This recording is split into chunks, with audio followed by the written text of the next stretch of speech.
Boa tarde a todos e a todas. Vamos dar aqui prosseguimento ao curso sobre a LGPD no setor público.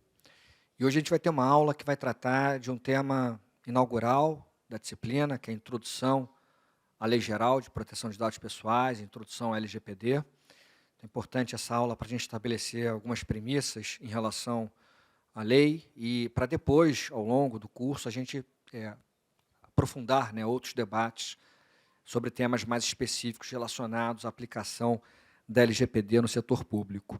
E para a aula de hoje, para falar da introdução à LGPD, nós vamos receber o Fernando Burgui, que está aqui do meu lado, que é sócio na Martins de Almeida Advogados, membro do Instituto de Direito e Tecnologia, IDTEC, pós-graduado em Direito para a carreira da magistratura pela Emerge e graduado em Direito pela UFRJ. O Fernando Burgui, ele tem não só a vivência acadêmica, mas também a vivência prática em relação à LGPD, então ninguém melhor do que o Fernando para, nessa nossa aula de hoje, falar sobre a introdução à LGPD. Então, queria aqui agradecer mais uma vez, Fernando, pela aceitação do convite. A Jéssica Cotiella, nossa amiga em comum, trouxe recomendações assim elevadas, de alto nível, e eu tenho certeza, pelo pouco que a gente já viu da sua história em relação ao trabalho com a LGPD, que você vai nos brindar aqui com uma grande palestra. Muito obrigado e boa apresentação. Obrigado, Rafael. Estão me ouvindo bem? Queria desejar boa tarde a todos. Sou Rafael, toda a equipe, os alunos. Hoje a gente vai tratar do tema introdutório da LGPD. Vamos falar sobre esses assuntos mais gerais. Vocês podem me interromper a qualquer momento que vocês quiserem, basta levantar a mão, tirar dúvida. Provavelmente vocês vão ter muitas dúvidas, porque vocês vão associar esses temas mais genéricos às situações práticas do dia a dia de vocês. Então, fiquem à vontade para perguntar qualquer coisa. Como o tema também é introdutório e grande, vou tentar fazer em 40 minutos para deixar 20 minutos para a gente conversar. Mas, qualquer coisa, eu passo meu e-mail para vocês podem entrar em contato comigo depois e a gente pode tirar outras dúvidas. Então, vamos falar sobre privacidade em geral, os fundamentos da lei, a territorialidade da lei, como ela se aplica no território, a aplicabilidade material, de quais assuntos ela trata, os princípios dela, quem são os atores do tratamento, os participantes. Vamos falar sobre anonimização e pseudonimização, sobre as bases legais, sobre crianças e adolescentes, eliminação de dados, os direitos do titular. Vamos falar sobre informação prestada aos titulares, tratamento pelo poder público, que eu soube que vocês já tiveram uma aula sobre tratamento de dados pelo município. Vamos falar sobre segurança e boas práticas, transferência internacional de dados pessoais, responsabilidade dos agentes de tratamento, sobre a ANPD, que é a autoridade, e algumas orientações finais bastante genéricas sobre como entidades em geral devem olhar para o tratamento de dados pessoais. Bom, privacidade, ao longo de muitos anos, foi sendo desenvolvida uma série de teorias a respeito dela. A que recebe aceitação majoritária no Brasil é a alemã, a teoria dos círculos concêntricos, vocês já devem ter estudado isso. Primeiro, o segredo, o mais íntimo, aquilo que só eu sei comigo mesmo e que eu não revelo para ninguém. Em seguida, a intimidade, aquilo que eu revelo apenas para a minha família e para as pessoas importantes para mim, meus amigos mais próximos. E a privacidade, que é aquele círculo um pouco mais amplo de pessoas para as quais eu revelo certas informações da minha vida, como colegas de trabalho, questões pessoais, ainda pessoais, mas não tão secretas, vamos dizer assim. E para fora, a vida pública, o que as pessoas completamente desconhecidas sabem sobre mim.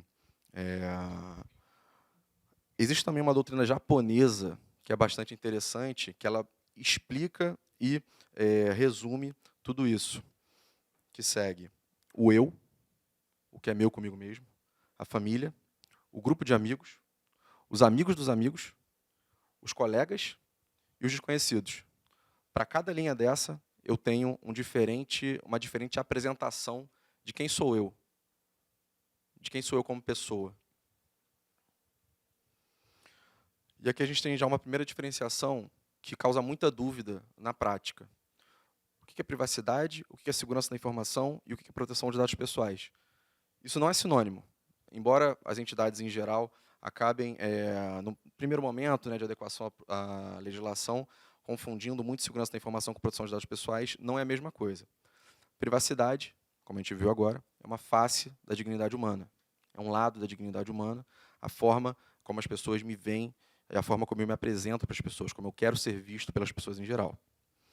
A segurança da informação é uma ferramenta, é um método para garantir a confidencialidade das informações, ou seja, o segredo sobre determinadas informações, apenas as pessoas que devem conhecê-las podem conhecê-las.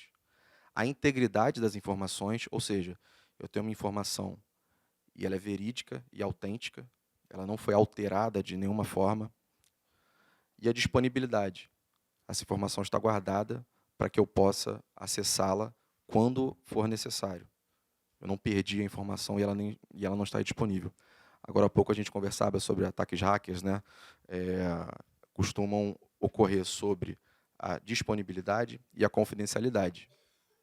Quando o ataque hacker ataca a confidencialidade, qual que é a consequência? É a revelação, é o vazamento. Vazaram informações de um hospital. É um problema de confidencialidade. Quando é sobre a disponibilidade, costuma ser o sequestro, o ransomware. O hacker criptografa as informações e a pessoa que deveria usá-las não consegue. Houve um caso recente com a Renner, em que eles perderam acesso aos dados. Então, o problema é disponibilidade. E a proteção de dados pessoais é tanto a proteção da privacidade, quanto o uso da segurança da informação, quanto a autodeterminação informativa.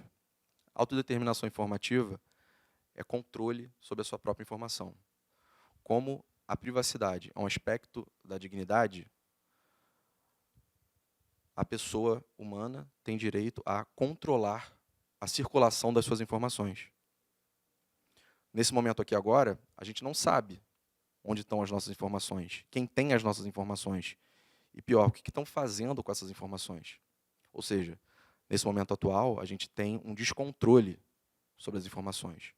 Com a LGPD, que é a legislação geral que a gente vai falar a seguir, a gente volta a ter um poder sobre as nossas próprias informações, de modo que outras pessoas não possam utilizá-las para finalidades alheias à nossa vontade.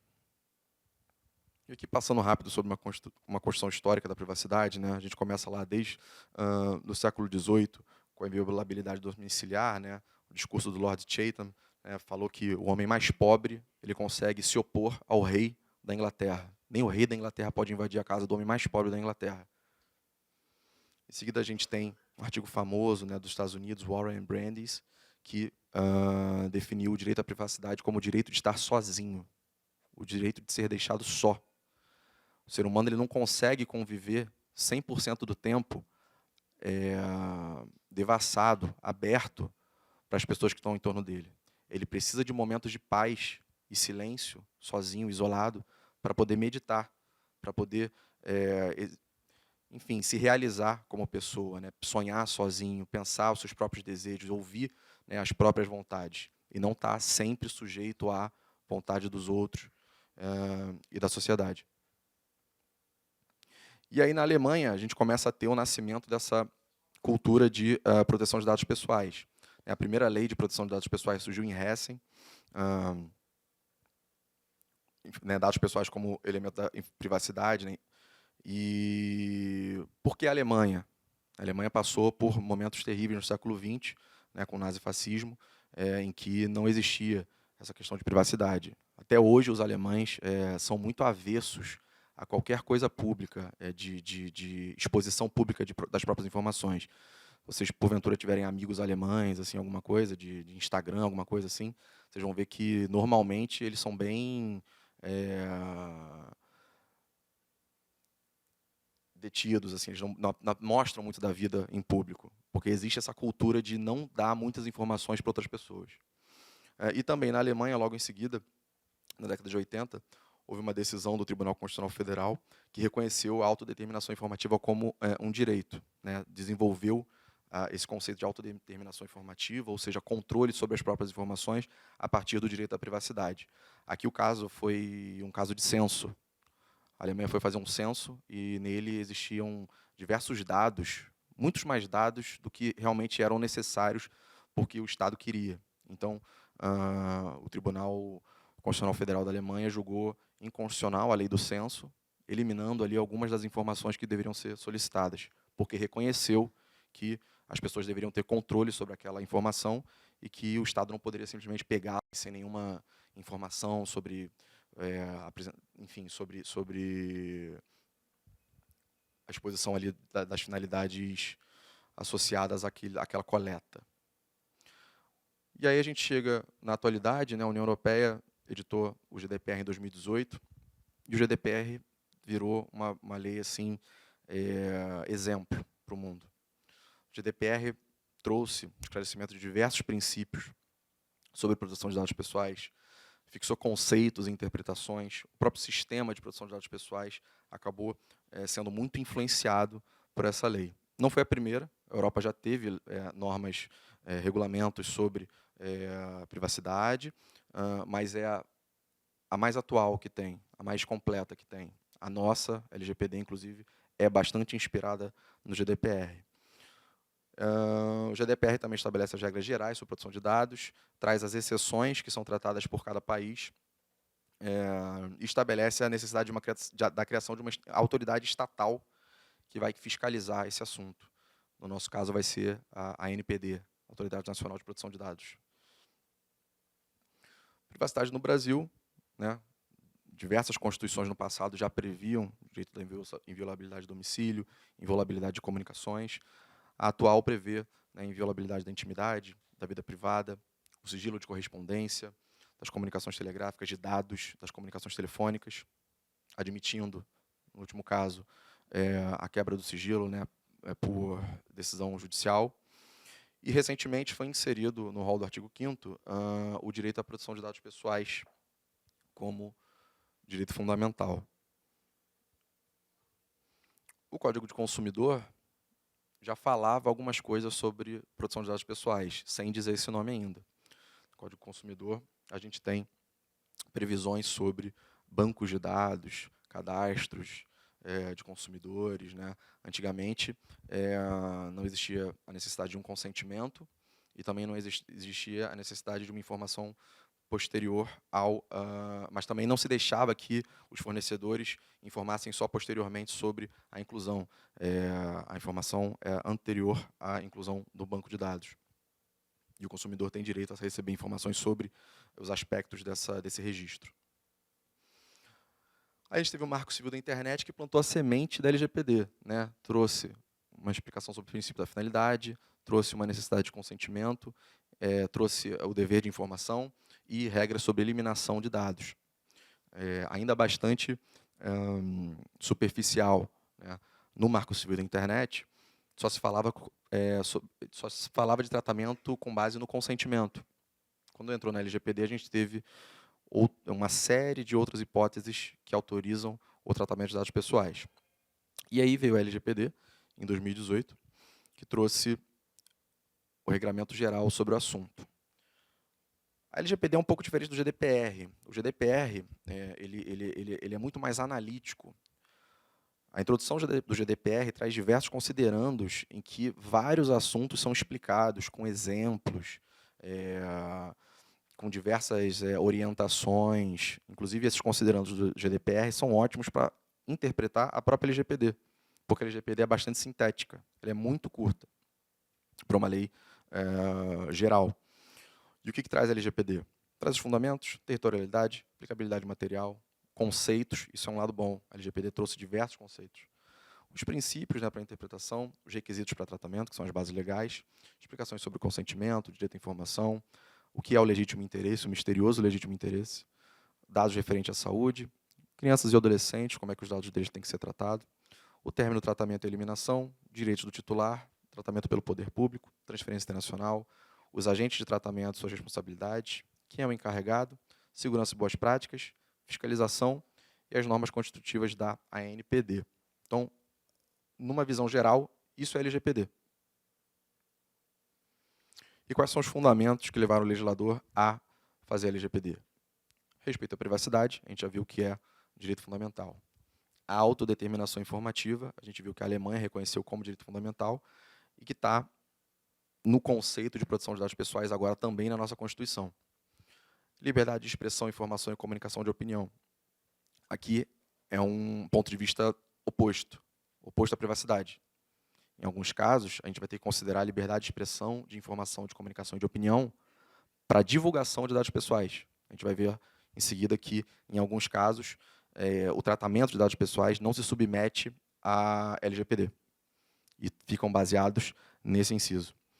A inviolabilidade da intimidade, da honra e da imagem, também ligados à privacidade. O desenvolvimento econômico e tecnológico e a inovação. Aqui é um fundamento que, em alguns casos, é utilizado para autorizar que algumas entidades tratem dados pessoais com requisitos menos restritivos.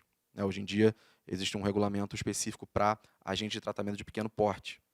Agentes de tratamento de pequeno porte, por não ter tanto dinheiro, por não ter tantos meios, materiais, precisam ter regras facilitadas, porque senão você impede o desenvolvimento, você impede que startups, por exemplo, consigam se desenvolver, consigam gerar novos produtos, serviços e benefícios para a sociedade.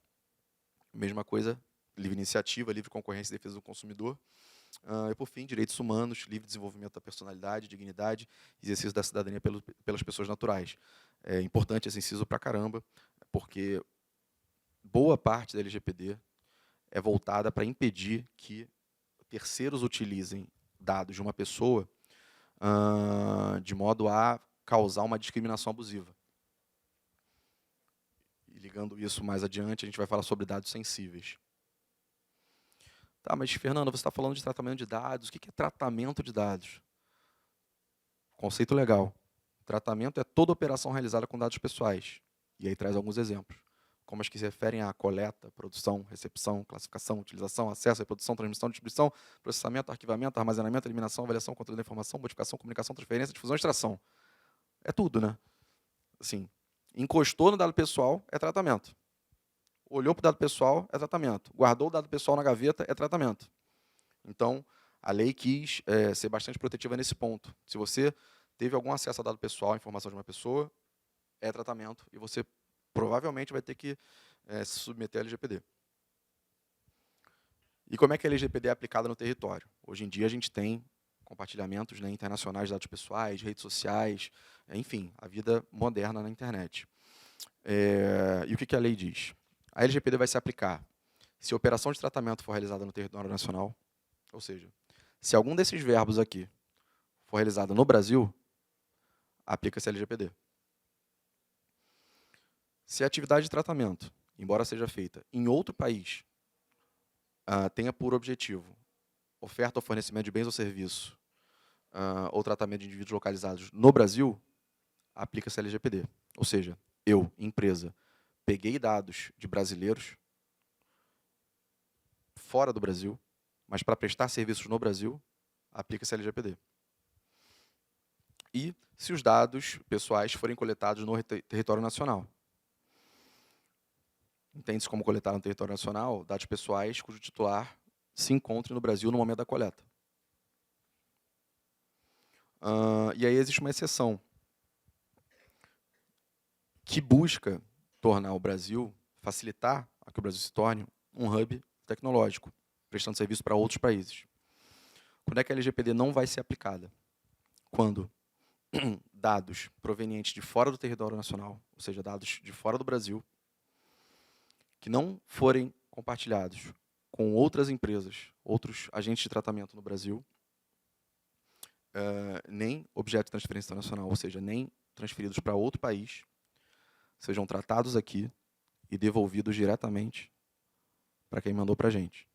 Ou seja, a gente lembra muito da Índia, né? A Índia faz muito isso. Existem vários bancos de dados na Índia que simplesmente recebem um dado pessoal para um determinado tratamento e devolvem, porque na Índia é mais barato de fazer. Nesse caso, não se aplicaria a LGPD, ou seja, uma empresa de fora mandou dados para cá, a gente tratou e devolveu, não se aplica a LGPD. porque não houve tratamento relevante para a proteção do Brasil.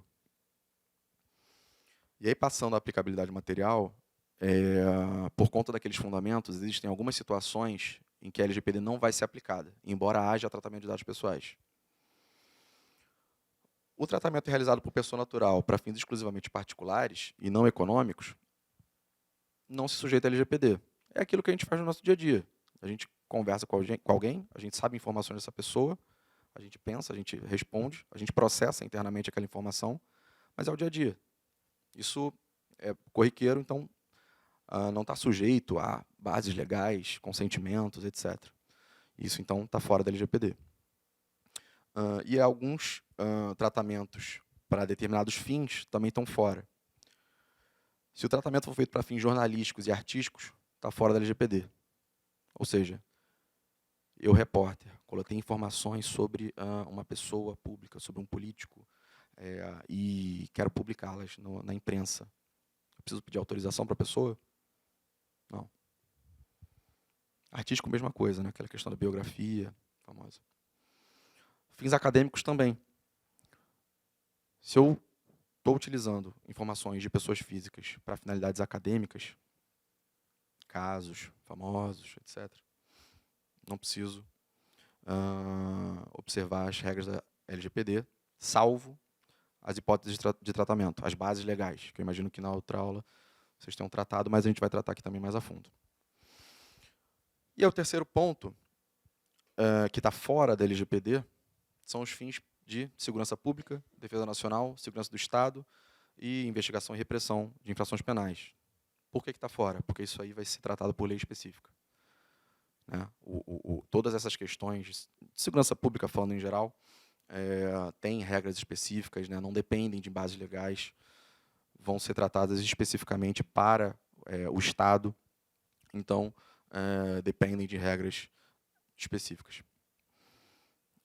E aqui no quarto, é aquela exceção que a gente viu anteriormente sobre uma empresa de outro país mandando para a gente no Brasil, a gente tratando e devolvendo sem compartilhar com ninguém.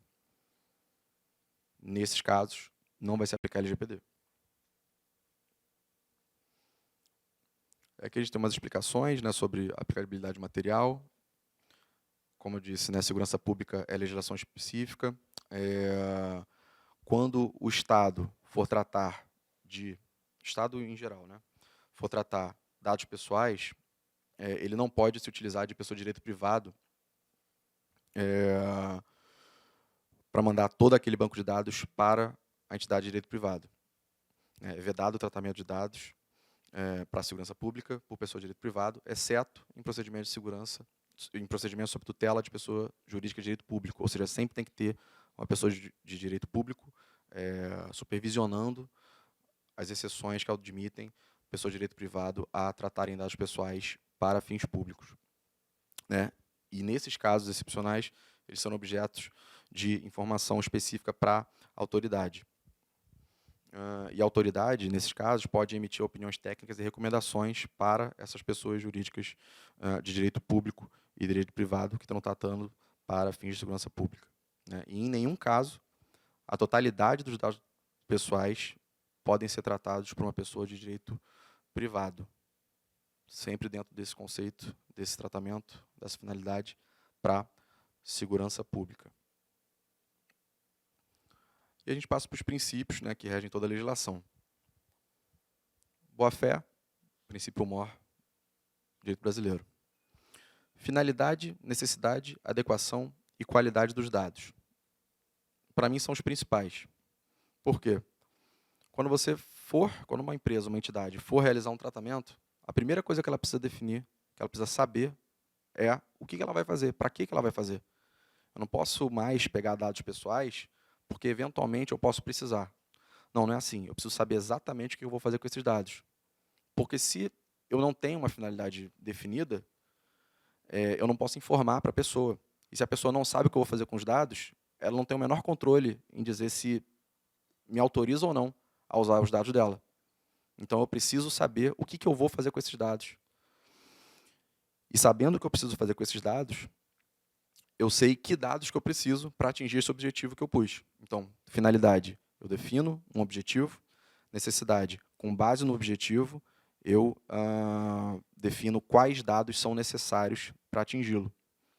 No GDPR, eles chamam isso de princípio da minimização. Você tem que coletar a quantidade mínima possível de tipos de dados. Né? Se eu preciso, por exemplo, da identificação para entrar aqui no prédio, eu vou coletar o nome, CPF da pessoa. Não preciso coletar o telefone, o e-mail, a menos que eu precise entrar em contato com ela. Aí eu posso coletar, de repente, alguma coisa. É muito comum, aliás, sempre foi muito comum que empresas e entidades em geral coletassem o máximo de dados possíveis, porque no futuro talvez fossem interessantes para alguma finalidade nova. Né? Vamos estudar esses dados para ver o que acontece e a gente pode produzir um novo produto, um novo serviço e vender isso aí no mercado. E a gente, fazendo isso, eles estão utilizando, né, uma parte da vida das pessoas. Princípio da adequação. Verificada a finalidade, verificados os dados necessários, eu tenho que submeter esses dados aos tratamentos que são indispensáveis a atingir aquelas finalidades. Se eu tenho uma finalidade, eu não posso tratar para algo que não atinge aquela finalidade, senão o meu tratamento não é adequado. E qualidade dos dados. Para tratar dados pessoais, para ter resultados, para atingir a finalidade, eu preciso que o conjunto de dados que eu coletei, que eu tratei, seja verídico, seja atualizado. Né? Tem aquele chavão do garbage in, garbage out. Se eu tiver dados ruins na fonte, eu vou ter resultados ruins. Então, eu preciso que os dados sejam verídicos. Até porque, em certos casos, o tratamento que a entidade fizer, o agente de tratamento fizer, vai acabar limitando ou modificando certos direitos e prerrogativas do titular, da pessoa física, né, a quem os dados dizem respeito. Por exemplo, no profiling, né, criação de perfis de consumo, perfis de empregabilidade também, né, hoje em dia tem. Se, por acaso, os dados daquela pessoa que eu utilizei para produzir esses perfis e para decidir para que emprego aquela pessoa serve estão errados, eu vou acabar colocando ela numa vaga que não serve para ela. Vou acabar fornecendo para ela um produto que não serve para ela. Tudo bem até aqui? Alguma dúvida? Não? Livre acesso e transparência. O que a gente traz de muito direito do consumidor, né? O fornecedor, no caso o agente de tratamento, tem que prestar ativamente a informação sobre o que ele faz com os dados daquela pessoa. E tem que permitir também que essa pessoa entre em contato com ele para perguntar. A gente vai ver que mais à frente na questão dos direitos, né, tem o direito de acesso, o direito de confirmação, uma série de outros direitos. Prevenção e segurança.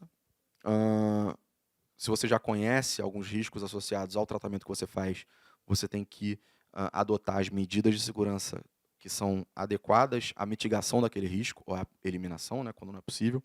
E aqui esses princípios vão acabar gerando a necessidade da elaboração de um relatório de impacto à produção de dados pessoais, que a gente vai tratar mais adiante também. Não discriminação, isso é um princípio da LGPD. Nenhum tratamento de dados pessoais pode causar uma situação de discriminação abusiva. E daqui vão sair, né, as regras específicas para dados sensíveis. E, no final, a responsabilização e prestação de contas. Responsabilização, as empresas que causarem dano têm que se responsabilizar por ele. Prestação de contas é aquela tradução difícil, né, que é o accountability. Ficou prestação de contas. A empresa ela tem que ser capaz de demonstrar que o próprio tratamento é regular. Se ela não for capaz de demonstrar, ela pode ser responsabilizada por isso. E a gente fala dos atores, né, dos personagens. Titular, controladores, operadores e co-controladores. Titular é a pessoa a quem os dados pessoais dizem respeito. É a pessoa identificada ou identificável.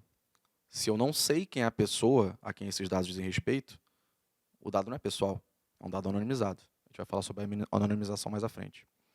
Então, titular, pessoa física, sempre física, tá? Acontece muito de clientes lá do escritório da empresa terem problemas com outras empresas porque essa segunda empresa não quer passar dados dela dizendo que está protegida pela LGPD. E não é o caso. A LGPD é só a pessoa física, não a pessoa jurídica. Quem que é o controlador? O controlador é quem manda no tratamento. É o que está mais em cima. É quem decide a finalidade e os aspectos essenciais. Tá? Normalmente, é quem se beneficia desse tratamento. O controlador, ele pode tratar os dados diretamente, pessoalmente, ou, na maior parte dos casos, ele pode contratar um terceiro, pode terceirizar essa atividade para um operador. O operador é quem vai realizar as operações de tratamento na prática. Quais são as operações de tratamento na prática? São todos aqueles verbos que a gente viu. Então, uma maneira assim, bastante simplificada de entender quem é controlador e quem é operador é quem define a finalidade, quem se beneficia pelo tratamento, quem vai colher ali, né, os frutos, é o controlador. Quem é contratado ou, de alguma outra forma, obrigado a realizar somente um daqueles verbos, né, alguns daqueles verbos, é o operador. E o operador vai estar sempre sujeito às decisões do controlador. O controlador é quem manda. E a gente tem a figura do controlador conjunto, Joint Controller, que não está expresso na LGPD, ele aparece em apenas um ponto, no ponto de responsabilidade, mas no GDPR tem, e num regulamento recente da NPD foi descrita essa situação com um teste específico, né, para a gente entender quem vai ser controlador conjunto. Quem que é controlador conjunto? Controlador conjunto é, ao lado do controlador principal, uma outra entidade que também vai tomar decisões e também pode realizar determinados tratamentos para finalidades próprias. Tá? Essas finalidades podem ser próprias ou podem ser para um fim comum. Né? Essas decisões podem ser tomadas em conjunto, os dois ao mesmo tempo, como se fosse um consórcio, ou separadamente, mas sempre voltadas para um fim comum. E o encarregado? O encarregado, ele vai ser uma pessoa nomeada, uma pessoa física ou uma pessoa jurídica, nomeada pelo controlador para servir de canal. Entre aspas, muitas aspas, é como se fosse um ouvidor, um ombudsman.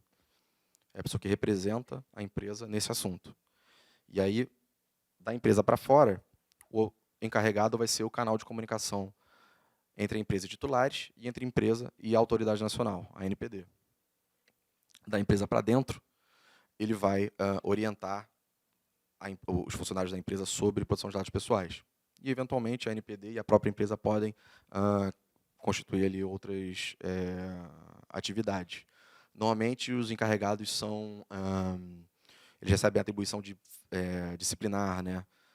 Fiscalizar o cumprimento das obrigações de proteção de dados dentro da empresa, além de orientar.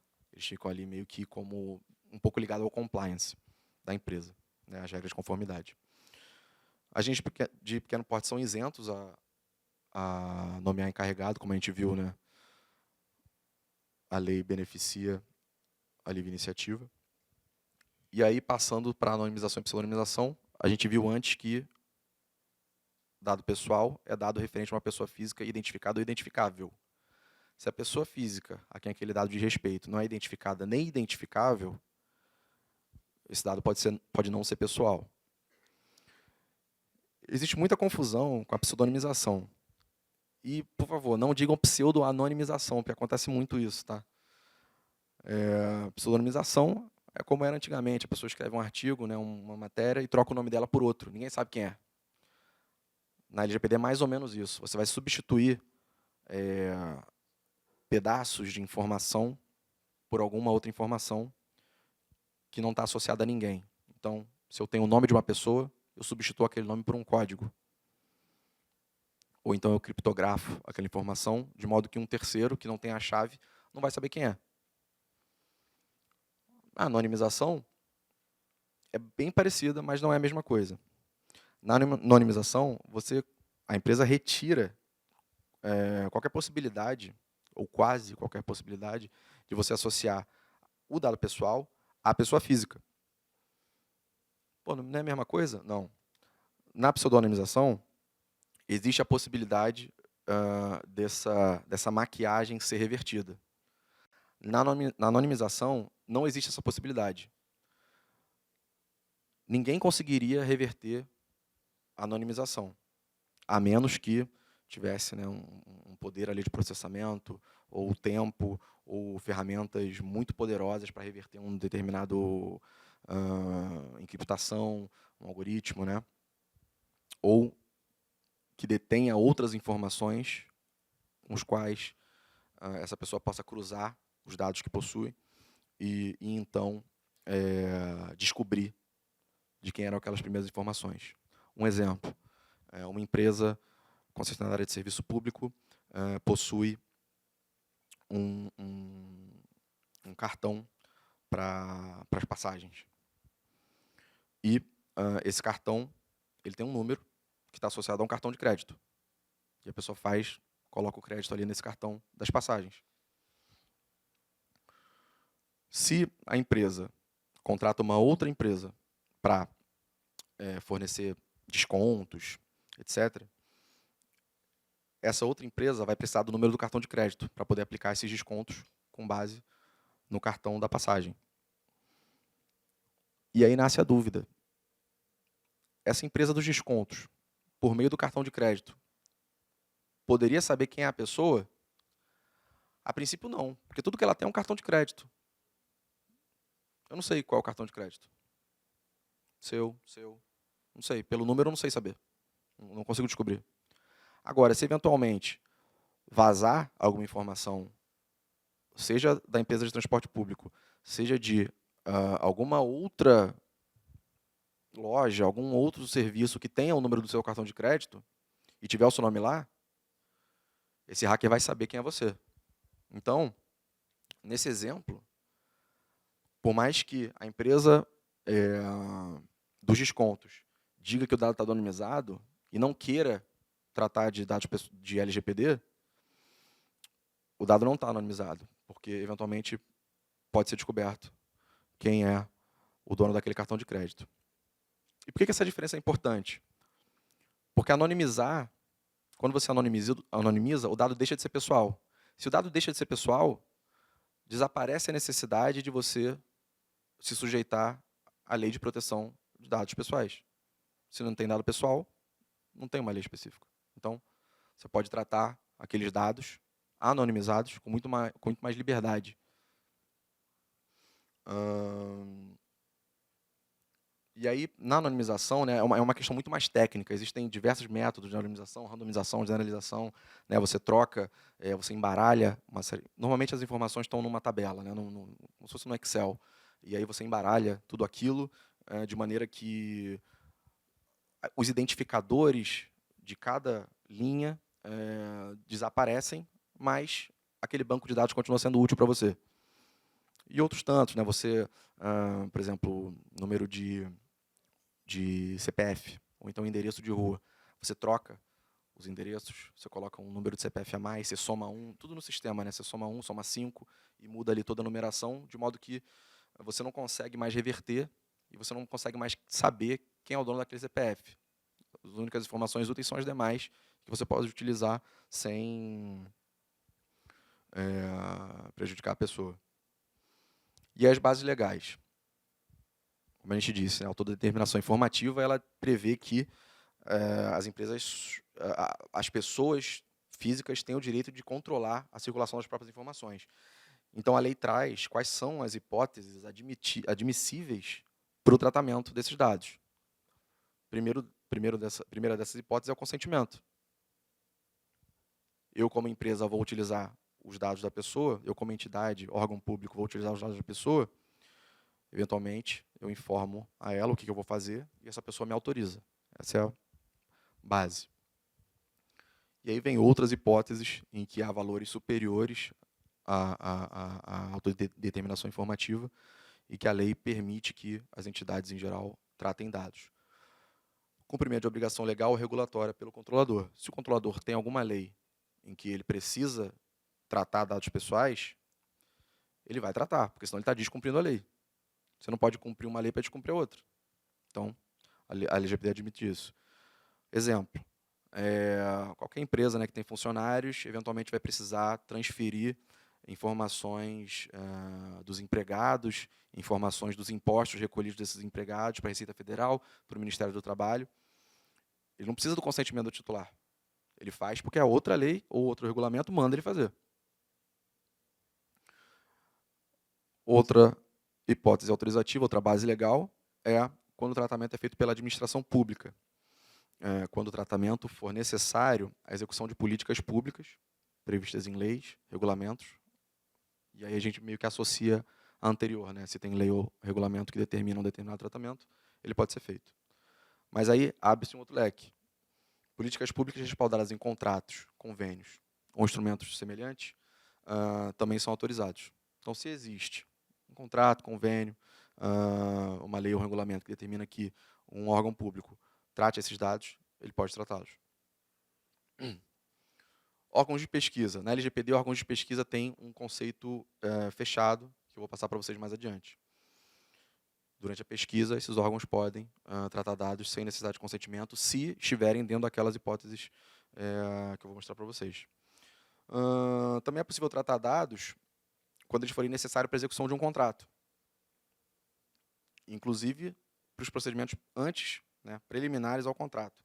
Ou seja, se um consumidor chega, se um jurisdicionado chega para um órgão público ou para uma entidade, uma loja, uma empresa qualquer, pedindo determinada coisa, ele provavelmente está iniciando ali uma negociação de contrato, e aqueles dados necessários a essa negociação e a execução do próprio contrato, que for firmado, podem ser tratados sem consentimento. Até porque o contrato seria o próprio consentimento. São duas faces de uma mesma moeda. O titular ele manifesta a própria vontade, depois de ser informado da finalidade, de como esses dados vão ser utilizados, ele manifesta a própria vontade para atingir aquele fim. Então, se para a execução do contrato for necessário determinados tipos de dados pessoais e o respectivo tratamento, esse tratamento pode ser feito. Uma outra autorização é para o exercício regular de direitos em processo judicial, administrativo ou arbitral. Você não pode ficar sujeito ali à autorização da pessoa para se defender contra aquela pessoa ou contra um terceiro. Você tem que se defender. Então, a lei admite que seja feito. E aí tem a proteção da vida ou da incolumidade física e a tutela da saúde. Essas três questões privilegiam, homenageiam a vida, a incolumidade física e a saúde em face da privacidade. É claro que se uma pessoa estiver desacordada e o médico precisar das informações dela, precisar fazer exames para saber qual é o tipo de sangue dela, alguma coisa assim, tirar a pressão dela, tudo isso é dado pessoal. Ele não vai pedir para ela autorização. A pessoa está desacordada, ela não tem nem como dar essa autorização. Então, para esses casos, a pessoa que for proteger a vida ou a incolumidade física ou empresas médicas, autoridade sanitária, podem tratar os dados. Também quando podem ser tratados os dados, quando for necessário usar o atendimento dos interesses legítimos do controlador ou de terceiro. Legítimo interesse, a lei não tratou muito bem. Ela é bastante genérica e não explica muito. Então, eu vou explicar um pouco mais adiante. E, por fim, para a proteção do crédito. O crédito está sempre protegido. A base de toda a economia está em volta disso. Então, Serasa, essas coisas podem utilizar dados pessoais, com base na legislação pertinente. Tem regras ali específicas. Então, consentimento. Qualquer consentimento vale? Não. Consentimento tem que ser opt-in. Tem que ser inequívoco. Tem que ser uma ação ativa e positiva da pessoa. Nunca inerte, nunca negativa. O que isso significa? Quando a gente vai se cadastrar em alguma coisa na internet, normalmente tem um quadradinho em que a gente marca: autorizo o envio de newsletter, autorizo o meu uso do meu e-mail para determinado fim. Esse quadradinho sempre tem que estar vazio. O titular é que tem que ir lá e marcar. Mas nem sempre é isso que acontece. Às vezes os quadradinhos já estão marcados. E você tem que ir lá e tirar a marcação do quadradinho. Isso seria um opt-out.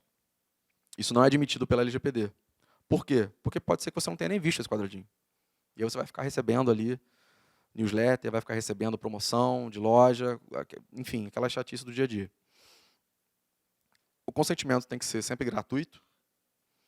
O consentimento ele tem que ser revogável a qualquer momento. Ou seja, se eu dei consentimento, eu posso tirar. Está de acordo com a minha vontade. Eu posso tirar. E qualquer mudança que tiver no tratamento, eu tenho que ser informado. Às vezes acontece muito em pesquisa médica. Uma associação coleta dados, tem até um caso famoso de uma tribo lá no Arizona, que uma universidade coletou dados do sangue da tribo para fazer para fazer pesquisas sobre esquizofrenia. As pessoas autorizaram, ok, coletaram sangue, fizeram a pesquisa. Guardaram para fazer uma outra pesquisa que era referente a incesto, umas coisas assim bem totalmente fora da finalidade inicial e que seriam bastante prejudiciais assim a nível de imagem, a nível de ética, né, para a tribo. E ninguém foi avisado disso. Ou seja, você estava utilizando aquele dado sem qualquer respaldo da pessoa. De modo que a LGPD diz que se você mudar algum aspecto essencial do tratamento, você tem que informar de novo a pessoa que deu o consentimento para que ela possa ter a oportunidade de revogar aquele consentimento. Órgãos de pesquisa, eu disse que para a LGPD são específicos, né? Não é qualquer órgão de pesquisa. O órgão de pesquisa que pode tratar dados sem necessidade de consentimento são órgão ou entidade da administração pública direta ou indireta, ou pessoa jurídica de direito privado sem fins lucrativos, constituída sob as leis brasileiras, com sede e foro no país, que inclui em sua missão institucional e seu objetivo social a pesquisa básica ou aplicada de caráter histórico, científico, tecnológico ou estatístico, ou seja, ONG e órgão público. E aí tem uma regra no artigo 13 da LGPD sobre estudos de saúde, um exemplo desse que eu dei. Tem que ser num ambiente seguro, num ambiente controlado, tem que ter práticas de segurança previstas em regulamento específico para aquele órgão de pesquisa, sempre que possível, anonimização ou pseudonimização, e seguindo os padrões éticos daquela área de pesquisa. A divulgação dos resultados nunca pode revelar dados pessoais, tem que ser só os resultados genéricos. Também não pode transferir esses dados a terceiros. E o acesso a esses dados tem que ter um regulamento próprio. E aí tem uma explicação da pseudonimização, né, de novo. É o tratamento por meio do qual um dado perde a possibilidade de associação direta ou indireta a um indivíduo, senão pelo uso de informação adicional, ou seja, cruzamento. Eu tenho uma informação que não diz respeito a ninguém, mas se eu começar a cruzar essa informação com outras informações, eu posso conseguir descobrir quem é a pessoa. Por exemplo, eu tenho um número de telefone. Pelo número de telefone eu não sei quem é. Mas se eu cruzar esse número de telefone com um cadastro de uma empresa de telecomunicações, uma Oi, TIM, etc., eu consigo descobrir as informações daquela pessoa e saber quem ela é. Legítimo interesse. O legítimo interesse é mais complexo. Só dá para entender o que é legítimo interesse na prática. Não dá para dizer genericamente. O que a LGPD diz? Apoio e promoção de atividade do controlador é legítimo interesse. Proteção em relação ao titular do exercício irregular de seus direitos ou prestação de serviços que o beneficiem, respeitadas as legítimas expectativas e os seus direitos, é legítimo interesse. Apoio e promoção, o que é apoio e promoção das atividades do controlador, das atividades de uma empresa geral? Não dá para saber. A lei não é muito clara. Vai depender de regulação pela ANPD.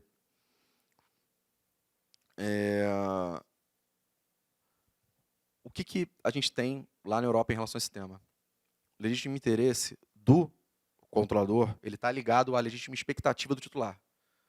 Só é legítimo interesse do controlador se isso não surpreender o titular. Porque se isso surpreende o titular, ele não tem o controle. Ele está sem controle.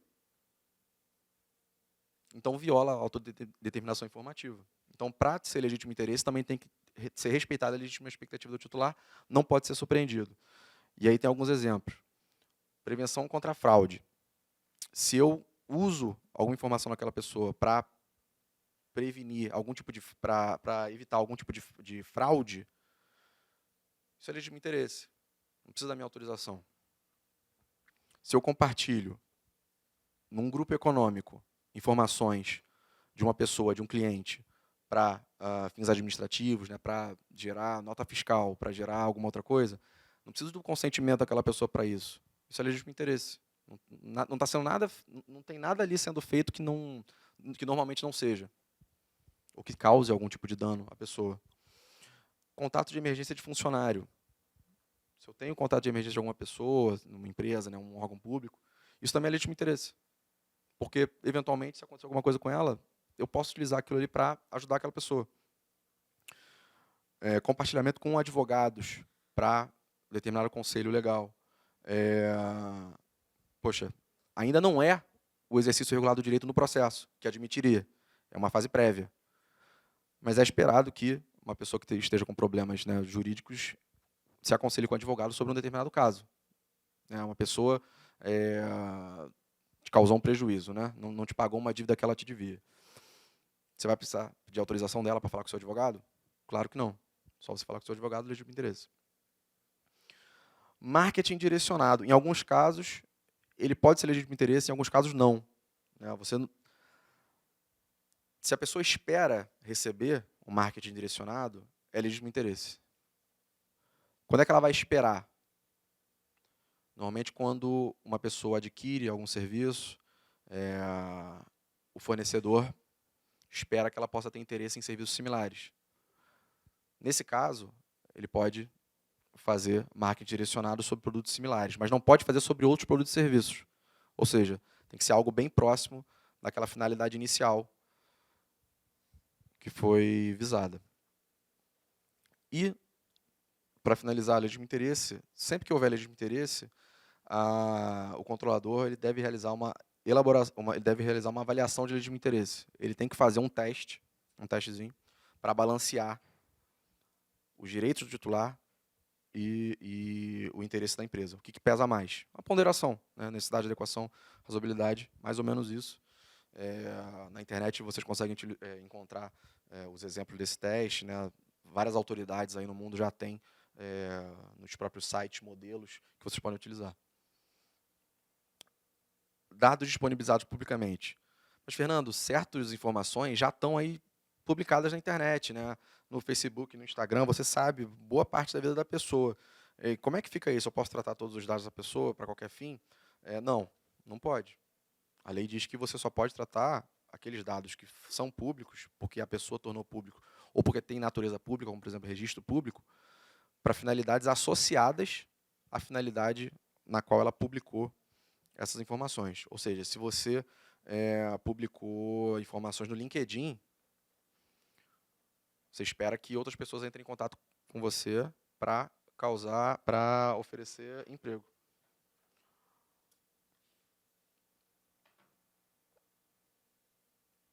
Dados pessoais sensíveis. Dados pessoais sensíveis são sobre origem racial, étnica, convicção religiosa, opinião política, filiação a sindicato, organização de caráter religioso. Filósofo ou político. Dado referente à saúde, vida sexual, dado genético ou biométrico. Esses tipos de dados podem ser utilizados para discriminar abusivamente uma pessoa. São os dados mais importantes que tem. Isso é dado sensível. Dado de banco, dado de comunicação, telefone não é sensível. Também é equiparado dados que são tratados para que se chegue a um dado sensível. Ou seja, se uma pessoa compra cigarro todo dia num posto de gasolina e você tem essa informação, você sabe que a saúde dela não deve estar bem. Você sabe que ela tem uma probabilidade alta de ter algum tipo de doença. Então, se torna dado sensível. Para os dados sensíveis, tem bases legais específicas. São quase as mesmas, mas um pouco diferentes. Não vai ter o legítimo interesse. Não se pode tratar dados sensíveis fora do legítimo interesse. E todos os aspectos assim, de iniciativa privada, né, contratos, etc., são mitigados ali. O único diferente que tem é a prevenção à fraude e à segurança em sistemas eletrônicos, ou seja, biometria. Se você coloca o dedo ali, biometria é dado sensível, mas para a fraude e a segurança você pode utilizar. Tem algumas limitações ao tratamento de dados pessoais. A lei ela só trata do dado de saúde especificamente. Coloquei aqui, eu vou passar esse slide para vocês depois, tá? A tradução do artigo, né? Em que casos é possível tratar dados de saúde, compartilhar dados de saúde entre duas entidades. Criança e adolescente. A lei traz as regras para o consentimento. O consentimento da criança é diferente, porque a vontade da criança é diferente, não é aquela vontade do adulto, né, com aspecto biopsicológico completamente formado. Então, o consentimento ele tem que ser dado pelos pais ou pelo responsável. Só em alguns casos, né, para salvar a criança, para encontrar os dados os pais, etc., pode ser utilizado o dado pessoal da criança sem consentimento. Em caso de jogo online, computador, essas coisas assim, tem muitos casos famosos, né, que a criança gasta centenas de milhares de reais com o celular do pai e entrega informações pessoais também. Nesses casos, a criança não pode ser condicionada para jogar a dar os dados pessoais dela. Eliminação. A eliminação ocorre quando acabar o tratamento. Por quê? Porque se você tem que ter uma finalidade, a partir do momento que você atinge aquela finalidade, você não tem mais finalidade, já atingiu. Então, você tem que eliminar. Então, se você alcançar a finalidade, ou os dados que você tem não servem mais, tem que eliminar. Se acabar o fim do período de tratamento que você informou para a pessoa, ou seja, eu vou tratar dado por 1 ano, se acabar esse período, eu tenho que eliminar. Se o titular pedir para eliminar, em alguns casos ele pode, você tem que eliminar. E se a autoridade nacional determinar que você elimine, você tem que eliminar. Em alguns casos, você pode conservar. Se você tiver que cumprir a obrigação legal, você guarda esse dado para cumprir a obrigação legal. Se você transferir esse dado para um órgão de pesquisa, aquele órgão de pesquisa, você pode segurar. Se você tiver que transferir a terceiro, você segura o dado para transferir a terceiro. Tem direito à portabilidade, vai ver em seguida. Ou se você anonimizar não é mais dado pessoal, não precisa mais se preocupar. Quais são os direitos que a pessoa tem? Confirmação. A pessoa vai para você e fala, poxa, você tem dados pessoais meus. Como é que você está tratando os meus dados pessoais? Você tem que explicar para a pessoa como é que você está tratando. Acesso. A pessoa vai saber todos os dados pessoais que você tem dela. Inclusive, pode pedir cópia, em alguns casos. Correção de dados incompletos, inexatos ou desatualizados. A pessoa tem o direito a corrigir. Anonimização, bloqueio e eliminação quando o tratamento for feito fora da lei, ou seja, excessivo ou tratado em desconformidade. Portabilidade, eu posso pegar esse conjunto de dados e mandar para outro fornecedor. Eliminação dos dados com consentimento. Se eu consentir, eu posso revogar meu consentimento. Se eu revoguei meu consentimento, eu posso pedir que você apague todos os meus dados que você tem. Informação de outras entidades com as quais o controlador compartilhou dados. Revogação do consentimento. Revisão de decisões tomadas unicamente por tratamento automatizado, né? Você pega uma série de informações da pessoa, joga numa máquina, no algoritmo, o algoritmo traz um resultado. Você tem direito de rever tudo isso. Antigamente, a lei dizia que era tratamento por pessoa física. Tiraram isso da lei. Ou seja, vai passar por outra máquina, não vai ter mudança nenhuma, vai ser o mesmo resultado. Isso é uma situação da lei que vai precisar ser ajustada no futuro. O que precisa ser informado? Finalidade, forma e duração do tratamento, identificação de quem vai tratar, o controlador, e suas informações de contato, porque a pessoa precisa saber a quem ela vai acessar. Informações sobre uso compartilhado, para quem que esse controlador está compartilhando dados, porque todos os órgãos, né, todas as entidades não fazem nunca nada sozinho. No mundo globalizado, a gente troca informações com outros prestadores de serviço para que eles façam partes, né, das atividades.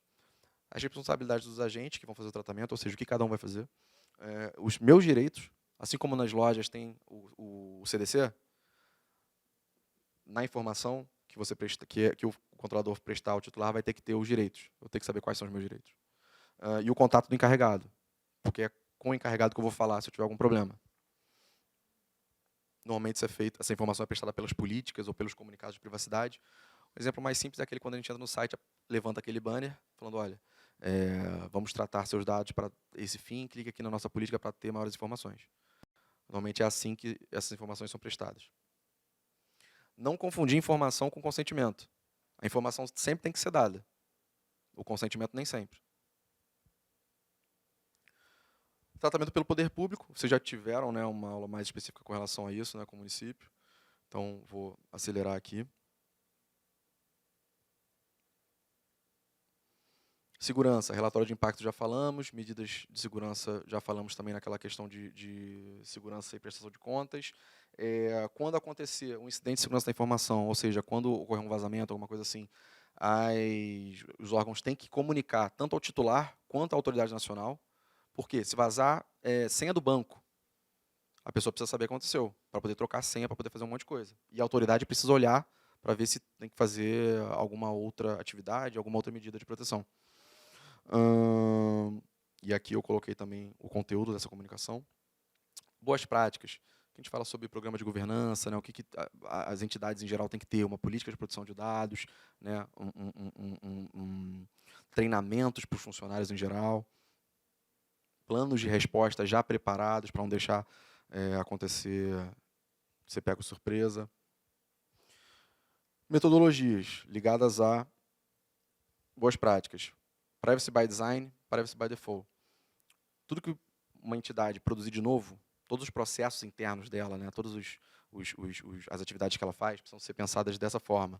Desde o início, uma nova atividade precisa ser pensada e desenvolvida desde o princípio, com base em privacidade. Né? Tem que ter feito um mapeamento dos fluxos de dados, tem que ser prestada informação, tem que ter meio facilitado para o exercício de direito, tem que ter segurança da informação em cima da atividade.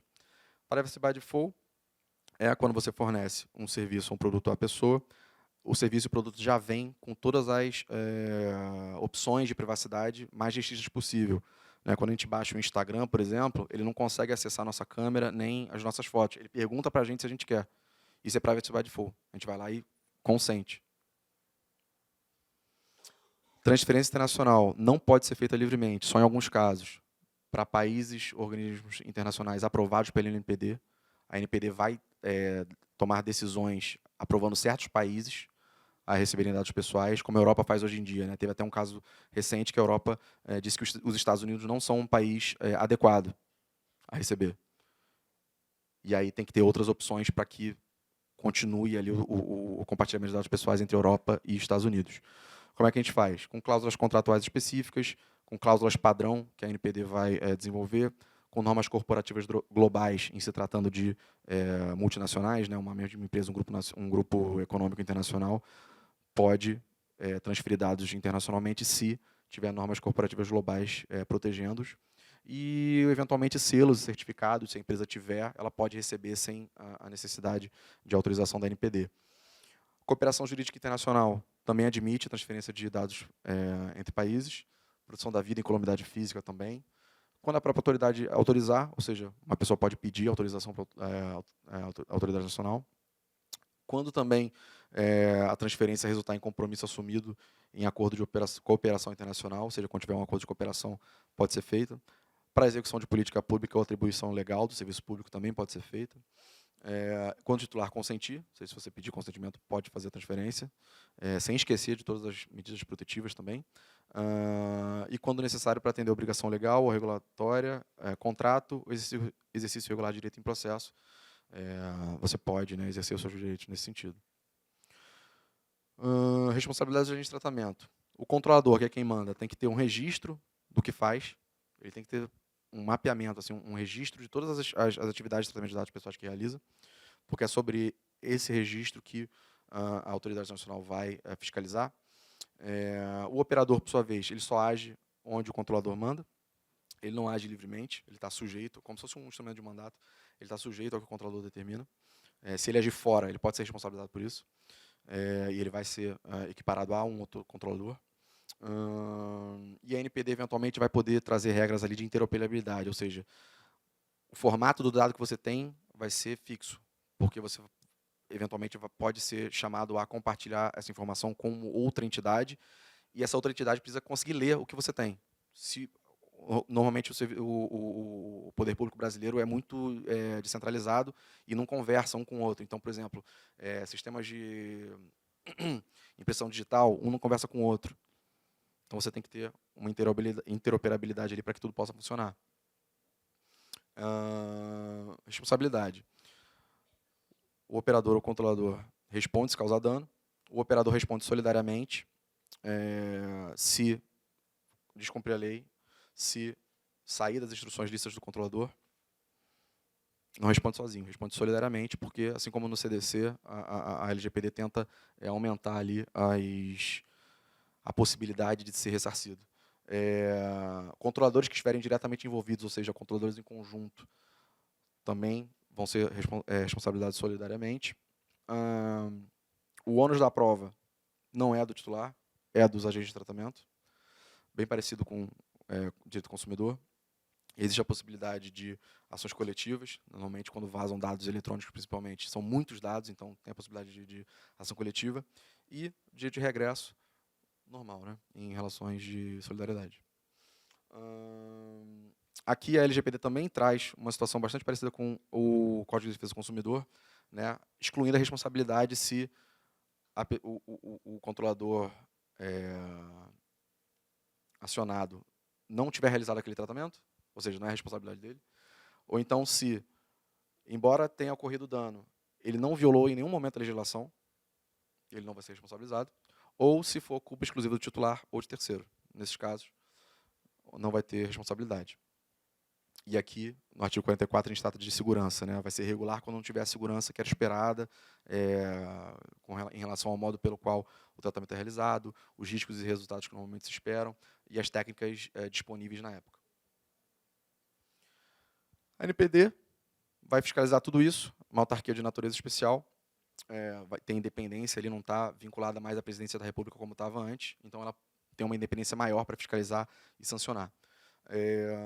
Ela também vai definir, na esfera administrativa, a interpretação final da lei. Pode ocorrer, aliás, vai ocorrer, que a ANPD trabalhe com outras agências regulatórias que têm as próprias regras de privacidade ou de sigilo. No final, sobre dados pessoais, quem manda, quem fala da última palavra é a LGPD, é a ANPD. A ANPD também vai receber reclamação de titular para poder fiscalizar os controladores e também vai realizar auditoria sobre eles. E a ANPD pode aplicar diversas sanções, advertência, multa de até 2% do faturamento ou a um total de 50 milhões de reais, multa diária, publicização da infração, isso aqui todo mundo tem medo, né, de ter um marketing ruim, bloqueio de dados pessoais, eliminação de dados pessoais que aquela empresa está tratando, ou seja, ela vai perder todo aquele insumo do serviço dela, suspensão parcial do funcionamento do banco de dados, mesma coisa, suspensão da atividade de tratamento, pior ainda, e proibição parcial ou total do exercício de atividade relacionada ao tratamento de dados. Também terrível para as empresas. Então, todo mundo tem que tomar cuidado para não sofrer essas sanções. Por enquanto, não existe dosimetria. A gente não sabe ainda, a autoridade, como é bastante recente, não determinou que violações resultariam em que sanções. Então, isso a gente está esperando. Aí a lei dá uma colher de chá, né? Diz que, em caso de vazamentos individuais ou acessos não autorizados a dados pessoais, o controlador pode realizar conciliação com a pessoa física para escapar das sanções. Então, orientações finais, para concluir, que eu já estourei bastante tempo. Conhecer o ciclo de vida do dado pessoal, você precisa saber onde é que ele é coletado, o que é feito com ele e para onde ele vai, como é que ele é eliminado, para quais outras entidades ele é transferido. Identificar as finalidades. Toda transferência para outras entidades, para outras pessoas, tem que ser justificável, né, tem que ter uma finalidade estabelecida. Transferências internacionais, só naquelas hipóteses que a gente tratou antes. O titular tem sempre que ser informado antes, ele sempre tem que saber o que é feito com aquele dado pessoal. Nunca armazenar dados indefinidamente. Tem um prazo, você sempre tem que ter um prazo definido para eliminar aqueles dados pessoais. Você não pode guardar para sempre. Não existe guardar para sempre mais, como existia antigamente. Se você tem uma finalidade definida, em algum momento você tem que eliminar. Instrumentos de relacionamento com outras entidades, contratos, convênios, etc. Tem que ter uma cláusula de proteção de dados que disciplinem qual é a responsabilidade de cada um, quem é controlador, quem é operador, quem faz o quê, quem é responsável pelo quê, quem é responsável por exemplo, responder aos direitos do titular, quem é responsável por responder à NPD. Todo mundo tem que nomear um encarregado para servir desse canal, a menos que, como a gente viu para entidades de pequeno porte, essa regra seja eximida. Tem que ter procedimento de resposta rápida, né, para não atravancar ali o direito do titular, nem a resposta à NPD também, que pode punir. E a entidade, em geral, deve treinar os seus funcionários em relação a tudo isso, né? O maior risco de segurança da informação é o risco humano. As pessoas, sem querer, vazam dados. As pessoas, sem querer, clicam em links. As pessoas, sem querer, recebem... Quer dizer, as pessoas, por meio de um engodo, né, recebem e-mails que fingem ser um chefe, que fingem ser o Spotify, o YouTube, o banco, e não são. E a pessoa, né, desavisada, clica e simplesmente é invadida. E várias empresas sofrem muito com isso. A maior parte dos ataques hackers vem de phishing, né? O nome disso é phishing. Então, é basicamente isso. Eu sei que foi muito, eu sei que é bastante densa essa questão introdutória. Vocês vão aprofundar tudo isso nas próximas aulas. Queria agradecer aí a audiência de vocês. Queria perguntar se vocês têm alguma dúvida com relação a tudo isso. Eu sei que é bastante coisa, mas se vocês tiverem alguma dúvida, fiquem à vontade. Que é bom conversar também, né? Assim, diga.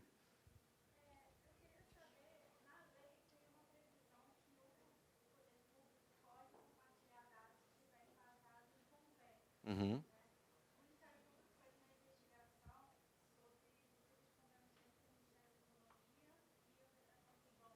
Uhum.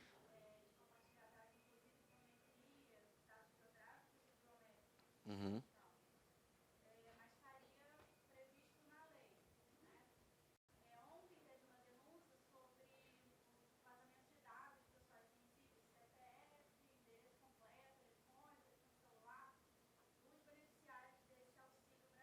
Uhum.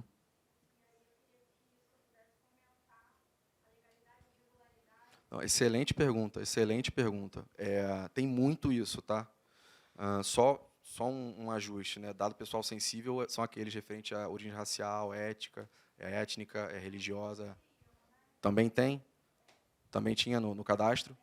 E é arriscadíssimo, né? Porque outras pessoas poderiam utilizar, planos de saúde podem utilizar informações de saúde para negar atendimento, por exemplo. Uhum, uhum. Convênios. O que acontece? Convênios e até leis mesmo. A gente vai ter que voltar lá naquelas aulas introdutórias de direito sobre conflito de leis. Convênios, contratos anteriores à LGPD, tem que se adequar à lei. Não é porque está no convênio que pode tudo. Porque o Estado também tem que se submeter à lei que ele, né, aplica. Então, existem muitos convênios que... Eu já peguei um exemplo disso, né, numa concessionária de serviço público. A agência regulatória, a própria agência regulatória tem uma regra de que tem uma regra obrigando essa concessionária a armazenar dados para sempre. Não pode. E são todos os dados, assim, é uma coisa assim, bem exagerada, sabe? Não pode, esse convênio está completamente desatualizado. Então, por mais que exista o convênio, sendo esse convênio anterior, sendo essa lei até mesmo anterior, a gente vai ter que fazer um equilíbrio ali com as regras novas para saber se esse convênio ainda é legal ou não, entendeu? É mais ou menos isso. Mais alguma? Fique à vontade, gente. Não sei se vocês estão com o horário aí, a gente já passou já, mas eu tô com o tempo tranquilo para aproveitar.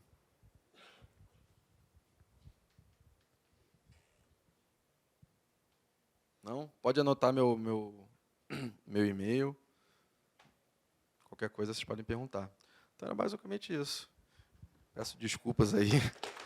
Obrigado.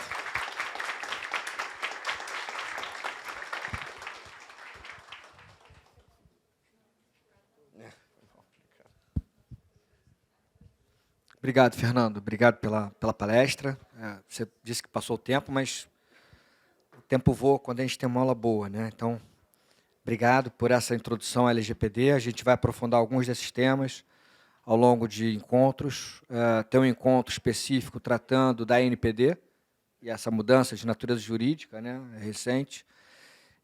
Enfim, como o poder público instrumentaliza a questão da proteção de dados, enfim, aspectos práticos também. A gente vai ainda aprofundar em outras aulas específicas, mas eu acho que foi muito importante essa introdução, tem muita informação, muitos dados fornecidos nessa aula, e que a gente tem que tratar esses dados, né, inserir, processar, e depois, em outras aulas, a gente consegue talvez até ter mais base para fazer perguntas, né, para a gente ter mais contato com a LGPD, e eu falo isso também em nome dos residentes aqui presentes. Então, queria agradecer mais uma vez o Fernando, e a partir da semana que vem a gente volta, terça-feira, com esse curso de LGPD. Tá? Muito obrigado e boa tarde a todos.